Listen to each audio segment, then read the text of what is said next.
Autobots, roll out! Hello and welcome to That's Just Prime, and today we're going to be taking a look at Transformers Generation 1 Spyhunter Optimus Prime, and I love this toy. Right off the bat, I'm going to say this guy's name is Generation 1 Spyhunter, but it's obviously not a Generation 1 figure. This is not a Generation 1 toy, nor does it look like a Generation 1 version of Optimus Prime. So that being said, that's just what the title of the figure was. That's what its name was on the packaging. So that's what we're calling it, but we all know this is not G1, so try to be gentle with me on the comment section, okay? All right, so this guy was released in 2004 and retailed for approximately $3 to $5, depending on where you got him. I found him, I think, at like one of the dollar stores, and I paid maybe $3 for it. So it didn't really see mass market release. It was one of those weird releases where you usually discount stores and dollar stores is where you will find this guy. But I was really happy to find him. Here in truck mode, Optimus is approximately 2.5 inches long, and it's about 1 inch tall. So this is a small little guy, and it's meant to go with the Spyhunters line from the robots, or the Spyhunter series, not Spyhunter, I'm thinking Nintendo, the Spychanger series from the Robots in Disguise line, where they repurposed the Generation 2, a lot of the Generation 2 GoBots is what they called them back then, which were these small Transformers that would also, these were meant to compete with Hot Wheels. Not this guy in particular, but the Spychangers were, and the Generation 2 GoBots. They were meant to compete with the Hot Wheels vehicles at the time. You know, the big draw was that, hey, these guys work on Hot Wheels tracks, and you're getting a car that you can get that you can use on your track, and you're also getting a Transformer. So that was the big draw with those G2 GoBots, and then they were later repurposed during Robots in Disguise as Spychangers. However, this was not a repurposed G2 mold. This was a brand new mold for the Robots in Disguise line. In Robots in Disguise, they used Generation 2 Laser Optimus Prime. They repurposed him, they repainted him, they painted him black, and they turned him into a new character called Scourge. And so we've seen that figure, and then they later came out with a small Spychanger version of Scourge, which looks exactly like this guy, obviously, just all in black and gray.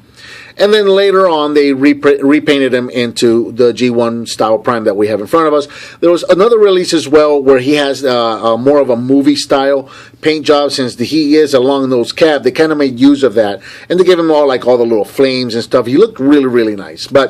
So that's kind of a little bit of history behind this figure right here. It's a really cool little figure. Again, it does work with some Hot Wheels tracks, which is really, really nice. And the cool thing about the Spychangers in the G2 GoBots is that a lot of them work with Fortress Maximus. You can put them into the elevator, take them up, and then throw them down the ramp. This guy is no exception. This guy works really well with Fortress Maximus. So just checking him out here, again, he is going to look a lot like your Laser Optimus Prime from Generation 2 because that is who he is modeled after. But he is just a tiny little truck, and he looks really, really cool. He rolls very well. Again, since these guys are meant to compete with Hot Wheels, they're going to roll really, really nice. The only, issue I would have with this is that this first set of the back wheels, these are fake. Obviously, you can see right there, these is just blue plastic. These don't roll like these guys do. So that kind of kills it a little bit. It would have been nice if he would have had all 6 rolling wheels, I think. That would have been really nice. But nonetheless, he rolls really, really well. He's got your classic red and blue paint, and then you've got some little silver details right here on the front fenders. And then, of course, you've got yourself a little, we'll see if we can focus in right here. Come on, buddy. There you go. You got yourself a little tempographed Autobot logo right there on the hood. He looks really, really cool. This is a really cool looking little truck. I really enjoy this guy a lot. So that's about it for the truck. So getting into transformation, it's very, very simple, as these smaller figures tend to be. We're going to grab the back of the truck here, extend this out. That's going to be our legs. We're going to take the grill right here. We're going to split this whole grill and the sides, and we're just kind of going to kind of rotate them out and down.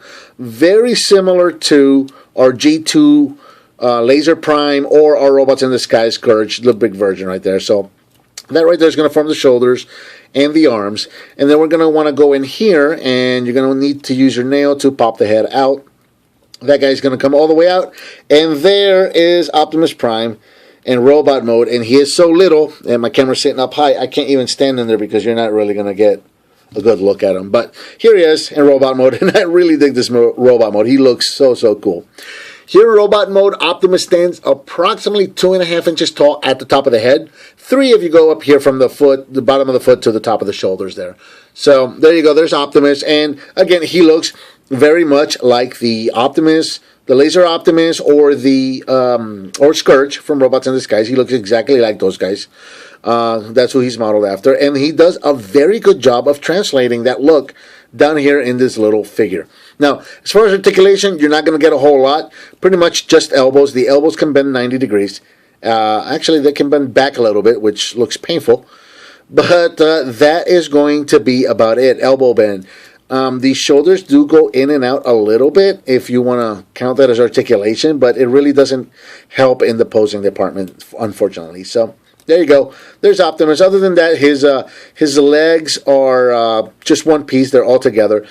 If I could change anything on this figure, I would really like to see, and this is something that we're seeing a lot more with smaller figures now, but we weren't seeing this back then when this guy came out. If this guy were to be made now, he probably would have this. Obviously, the legs would be separated, and I'd like to see the hips actually articulated to where you could, you know, at least pull the legs apart a little bit, so you can give him a cool little dynamic pose. So that would be, if I could change anything on this particular figure, that would be it. So getting in close, just so we can take a look at the head right there. Check that out. Very cool sculpt for the head. Looks exactly like that Laser Prime from G2 once again. He looks very good. And then I really like the white detail that he has on his shoulders. That works really well for him. If you guys know that with the original Laser Prime, I wasn't very crazy about that, the crazy paint job on that figure, so I painted mine to look more G1, and this guy came right off the bat with a G1 inspired paint job, which I really dig. I like that a lot. So I think that is about going to do it for Transformers Generation 1 Spyhunter Optimus Prime. Again, this is not a G1 figure. That's just what it's called. But yeah, cool little figure. I really enjoy it. Small figure though. So that's going to do it for this guy right here.